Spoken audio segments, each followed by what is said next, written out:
Spoilers. Top Gun Maverick. There's going to be two levels to these spoilers. I'm going to spoil stuff because I'm releasing this a couple days early. Light stuff. And then I'm going to spoil heavy stuff. So this video in those however many days, 2.5 days, will be for people who are interested to know a little bit more before they actually want to invest the time to watch this movie. So that's the light spoilers. And then the second half is just for people who have already seen the movie and want to, get some thoughts on it, bounce those off their own thoughts and have a conversation in the comments, or people who really just don't give a shit are not going to see it and they just want to know. So let's start. Actually, let's start with the start of the movie, which I think was its only mistake. All right, so everyone who's seen it or not seen it, the movie starts almost exactly the same way. Like literally, besides adding, I think, only "and women" to that opening text, which is a nice update. It starts exactly the same. Same opening text, same scene and music and all that from the Air Force carrier that we saw in the first movie, except where that whole Air Force carrier sequence segued into a further sequence, remember, with Goose and Maverick and the guy who's freaking out, who's having a panic attack, who was previously number one and would have gone to Top Gun the next week. That whole they don't do anything like that. And this is where I think the mistake is. The mistake is putting that beginning at that beginning. At the beginning of the movie. I know that makes no sense, but I'll get there. So the first movie did that whole title and, the carrier sequence with the music and the, hey, we're all grooving kind of vibe to set the tone, which is great. And then it moved on from there. This one does that.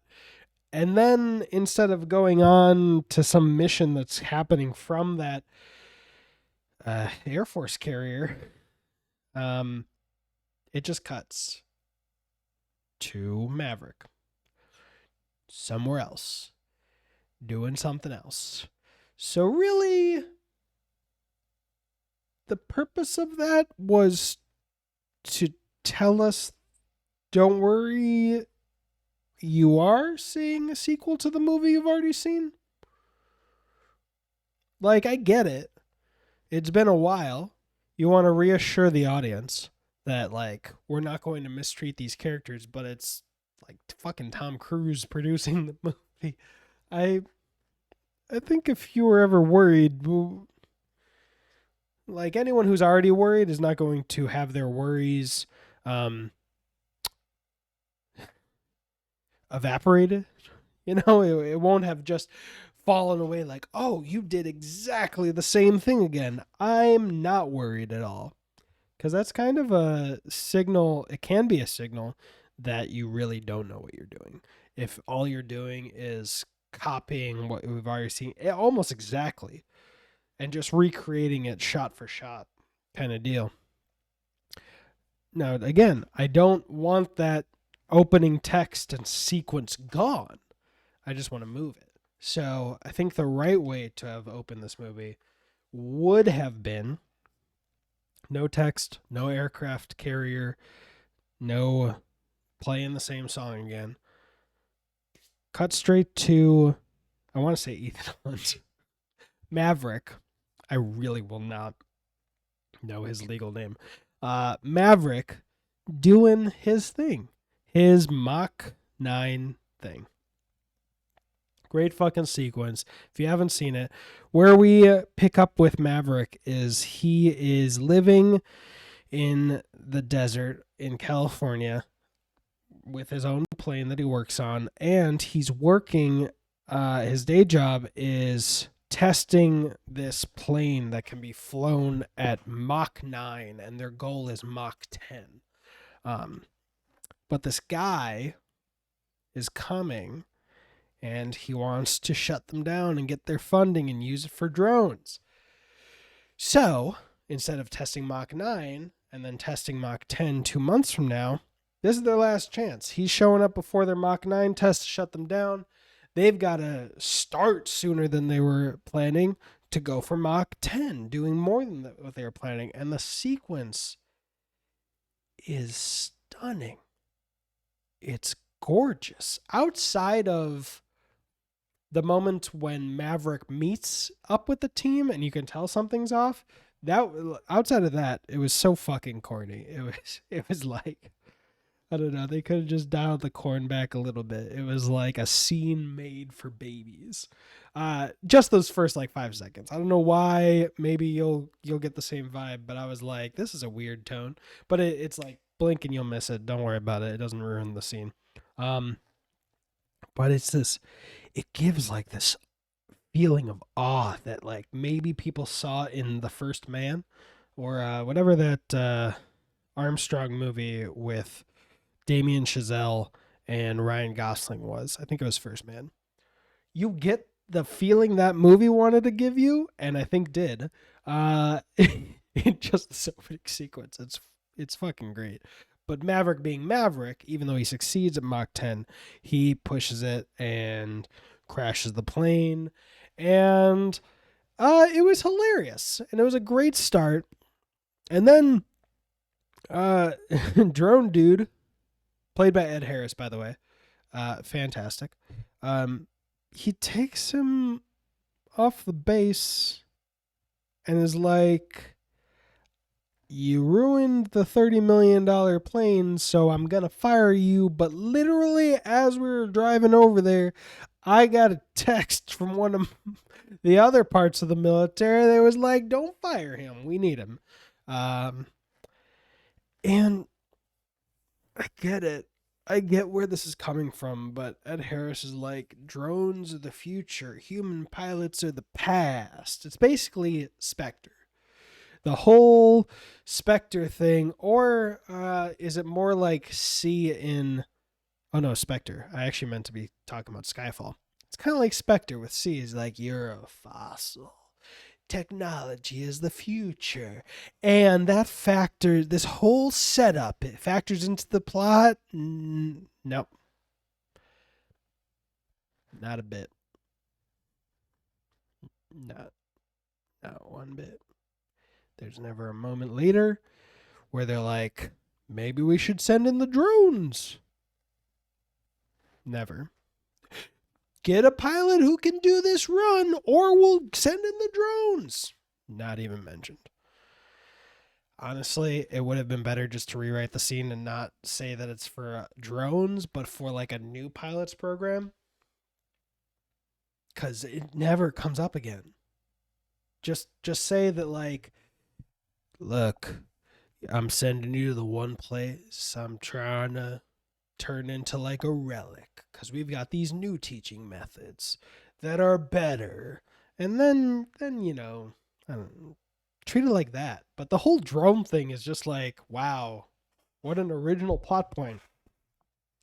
And you know, if it had been woven into the story, I still would have been like, oh, that's kind of cute. You know, we've never seen that story before. But it never goes anywhere. So like, just cut that out. But when he sends him to Top Gun, then when he dismisses him, then let's get the title. Let's get that opening text. Then let's get the aircraft carrier. Then after we get the aircraft carrier, then let's get Tom Cruise on a fucking motorcycle trying to race a... why did I blank on plane? I meant to say jet. But both words escaped me for a second. Then, because, you know, that whole opening sequence, seeing Maverick being Maverick, no matter where he is, whether he's flying these planes or just flying a plane around the world and it being stunning. That was a great sequence. keep the nostalgia at bay for us. Like, give us those 10 minutes of all new stuff, and then title, song, aircraft carrier, kind of groovy employee people who help the, I don't know, the military. Then we get into Top Gun Academy. We get a lot of stuff that we've seen before, but before that, we see something we've never seen before: Jennifer Connelly. And this is where Hollywood's just fucked up, because one, the woman from the first movie should have come back for the second movie. I don't know why she didn't. I don't know if it was her choice, if it was the choice of the producers. I don't know. Maybe she had a bad experience with one of the producers. She is a working actress. I looked it up while we were waiting for the movie to start. She's a working actress. She's still working. She could have come back if she wanted to. So maybe she didn't want to. So I wouldn't wish that on her. But, either have Jennifer Connelly in both or the other actress in both. And also, whoever's going to be in both, the other one needs to have a better career. Like, both these women are spectacular. I've only seen not Jennifer Connelly in the first Top Gun, but she was great. Like, what the fuck? Like, Jennifer Connelly and I feel really bad. I need to look up her name. They both deserve much fuller careers than Hollywood has given them, bar none. But the reason I say it should be one woman or the other for both roles in both movies is because there's so many returning male characters, even dead ones, and the one person who doesn't return is like the woman who finally locked down Maverick, the thing that no other woman could do. I mean, these are outdated ideals, but like, you spend a whole movie and Goose's wife is like, 100 people have cried because Maverick is a taken man. Like, this is fucking national treasure that we're seeing. It's the unknown. This is a miracle that one person could do this. And it would have been so easy to have Charlie, Kelly McGillis. I looked her up because I was feeling bad for being such a shitter with her name.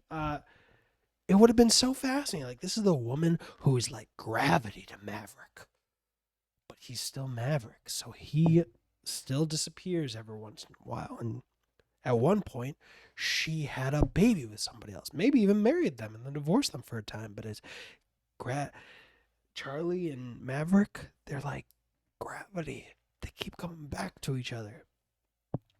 But instead, we get Jennifer Connelly doing a great role, but like, it's just, it undercuts Charlie in the first movie, and also there's like clunky exposition to have to introduce this person, obviously, since nobody else really needs to be introduced.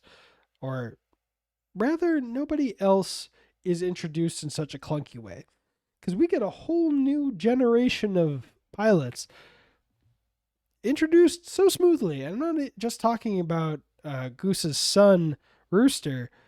I mean, the whole crew. They did a great job. No clunky dialogue amongst them. But Jennifer Connelly's first lines are very clunky. But we get Rooster coming in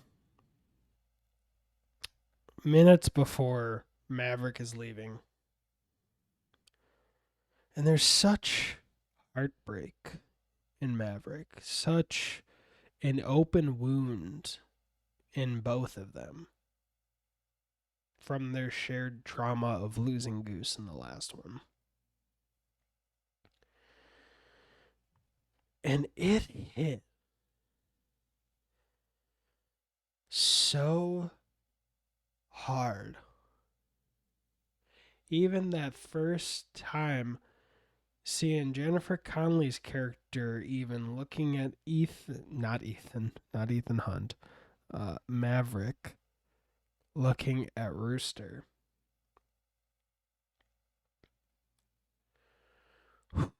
Just that. And we don't stop there. We continue on. He accepts the mission. He's already there, but he goes in to go teach. That first walk in, though, he was seeming a little like cocksured about himself. I think that was a little bit too much considering we just saw him on the edge of uh, emotional crisis. Um, but he goes in, he starts being his own maverick self, and they do a really good job. This is where I think they improved on the original.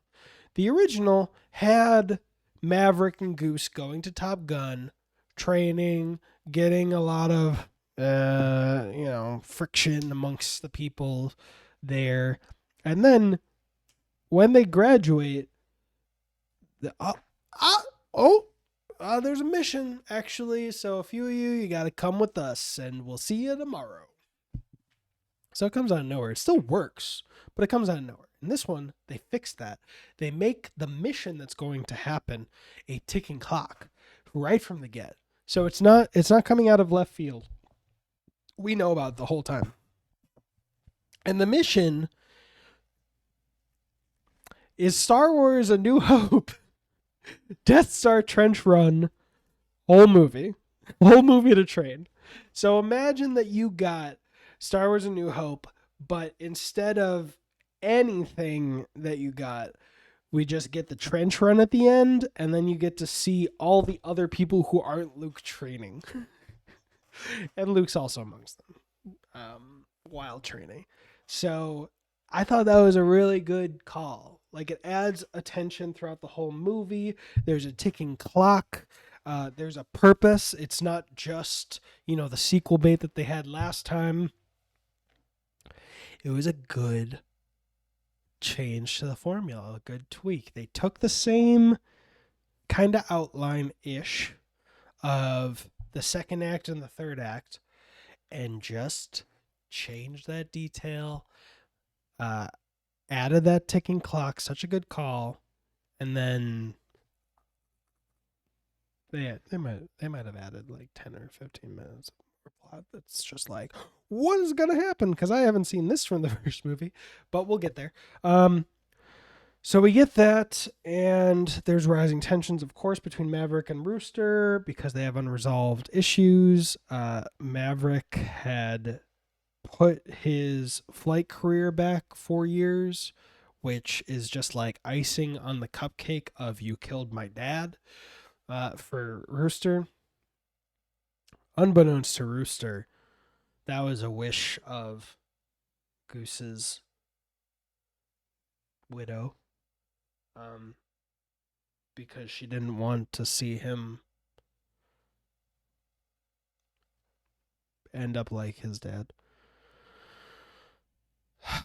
But Maverick, the fucking gentleman he is, later on when he's talking about it, he just says he essentially says he was going to resent me for the rest of his life anyway. Why resent his mom too, as explanation for why he didn't tell Rooster why he did it. But they have all this unresolved tension, and like this movie, okay, so the first movie, I never connected with the third act, unfortunately the final mission, because it really felt like it was taped together with like scotch tape and good wishes. Like when you go back, there's all these things missing to really pull the sequence together. Things like wide shots and seeing multiple planes together as they're fighting. Let me put it this way. When I saw the first Top Gun, I saw it in one of those 3D post conversions right after like Titanic had been post converted to 3D. So imagine Titanic's third act, but the technology is not where it's at to bring it to life. So they have to make compromises. We still get to see like Jack and Rose fighting to survive at risk of drowning. But we don't get those big shots like when the Titanic went vertical and you could see the propeller, and like people are hanging on for dear life. And one person falls, and like they're falling away from the camera, and they hit the propeller, and like boom, and they keep falling. We don't get shots like that because the CGI is not up to par. Like if you remember when it was released as a 3D post conversion, this was around the time that like Iron Man was fighting jets with like tip top CGI. So that third act, it was like watching the Titanic's final act without those big scope shots, like the shots that are meant to make you feel the scope and feel the danger.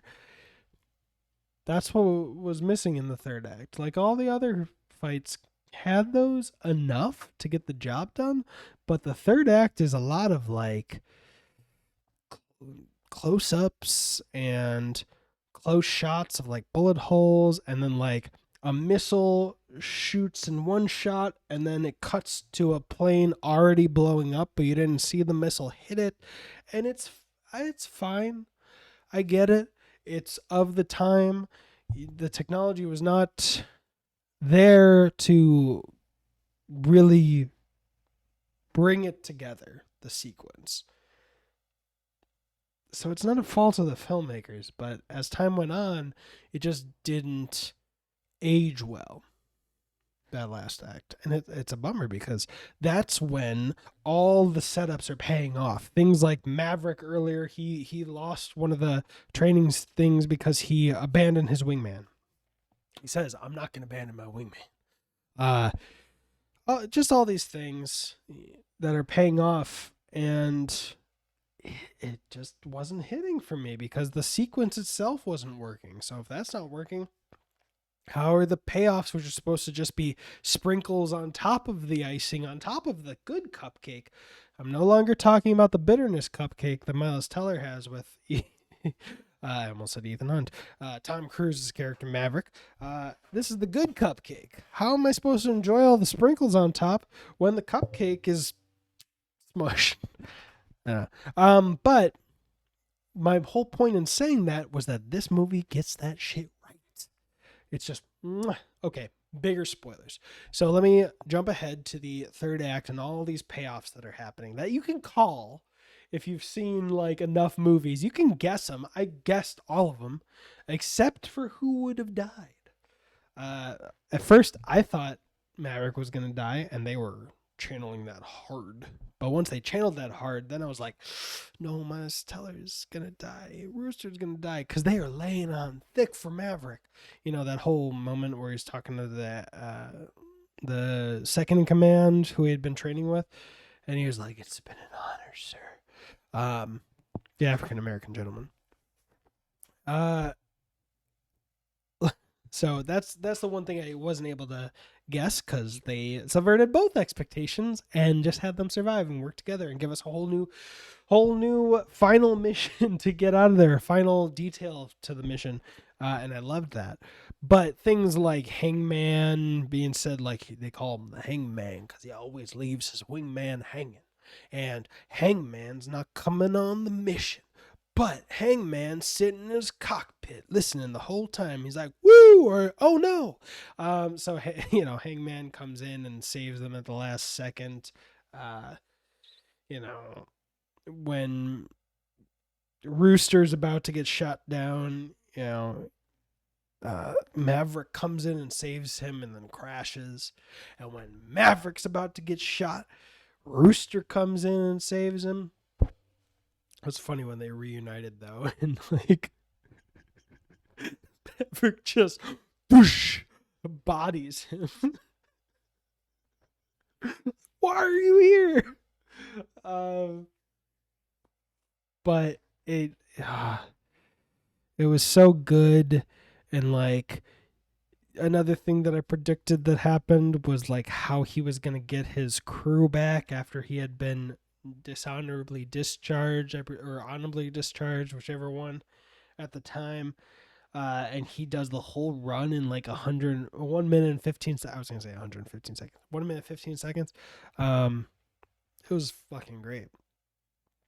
Okay, so the biggest thing, I'm sure you've seen headlines saying like alluding to Val Kilmer reuniting. There's a lot of heavy stuff with Val Kilmer. The voice thing is not just some inspired story detail. It's taken from real life, and true struggles. And I feel like if everyone had seen the documentary Val, which I still haven't seen, but I hear it's a great documentary, this movie would hit even more. But we get Ice texting Maverick throughout the film, and I mean, you wouldn't be at fault for guessing that it was a cheap way to write in Ice, but they couldn't get Val Kilmer. But that's not what happened. They got Val Kilmer, and they had this. Considering Val Kilmer's like real limitations because of his declined health, they made a really powerful scene without Val Kilmer talking for most of it. And they did a great fucking job. And then they have Ice pass away, which I don't envy Val Kilmer when he watches this film, because that's gotta be fucking scary considering his real life health stuff. But that factors in, and it's just this movie did the thing that sequels sometimes do, which is take a lot of the plot outline, the structure, and do it again, but different. In this one, he's not the hotshot new recruit. They are. He's the teacher. They're the hotshots. Hangman. Look at that Hangman. He's a dick, kind of like we thought Iceman was. And Rooster is kind of the Maverick surrogate this time. He's got some toughness. He rubs people the wrong way sometimes, but at the end, him and Hangman, they're brothers. Just like Maverick and Iceman. But then they just add enough, like that ending where you're just like, I have no idea how this is gonna turn out, you know. Or the romance. This is an old romance that's being rekindled as opposed to a new one. And there were a lot of crowd pleasing moments. Uh, you can guess all the others, but my favorite one was Maverick is sneaking out of Jennifer Connelly's place and jumping from the second floor window because her daughter's come home surprisingly, and daughter immediately sees him. And instead of us continuing, we get the laugh, but instead of continuing with the jokes and stuff, the daughter just says, "Don't break her heart again." And I felt right at home because about 20 other people with me all went, "Aw, oh, it was the best."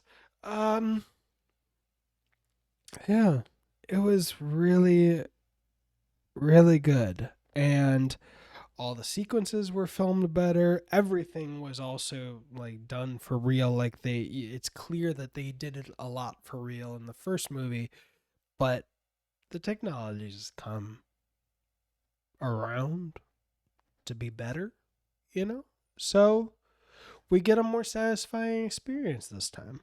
And it's great. And all those little complaints I had that kept me from really resonating with the third act of the first one, they're not here. And, you know, we could have had like 20 minutes shorter of a movie or 15 minutes or 10 minutes shorter of a movie if Maverick had sacrificed himself for Rooster, and it wouldn't have felt out of place. It wouldn't have felt wrong. But this was better. And not just because they survived, but because they actually had like more time to make amends. It's not just we've made amends because he sacrificed his life for me. It's we made amends because we both saved each other and we made this out of here alive. And if it wasn't for both of us, neither of us would have. And that's great. So, Top Gun Maverick. If you want to rewatch the first one, you got like a week left on Netflix. That's how I rewatched it right before my movie. But yeah, it was. I don't want a third one unless we do something completely different. Which, considering it's called Top Gun and Top Gun is actually the place where they fucking train, that would be weird. But yeah, this is a.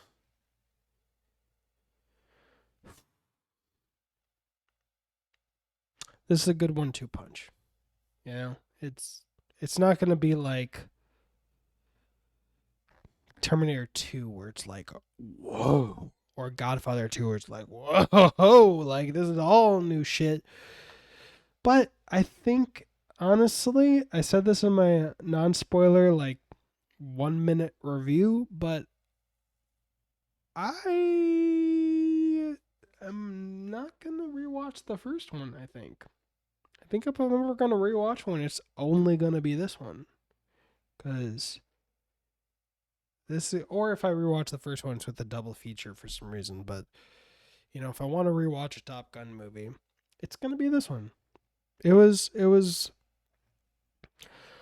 Whew. Glad I went and saw it. All right.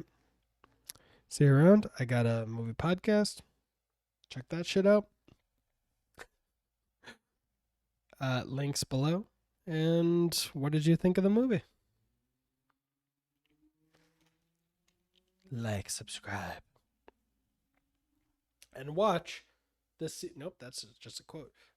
Watch the sequel to this one, Mission Impossible Fallout. Because the trailer just dropped for Mission Impossible. Okay, bye.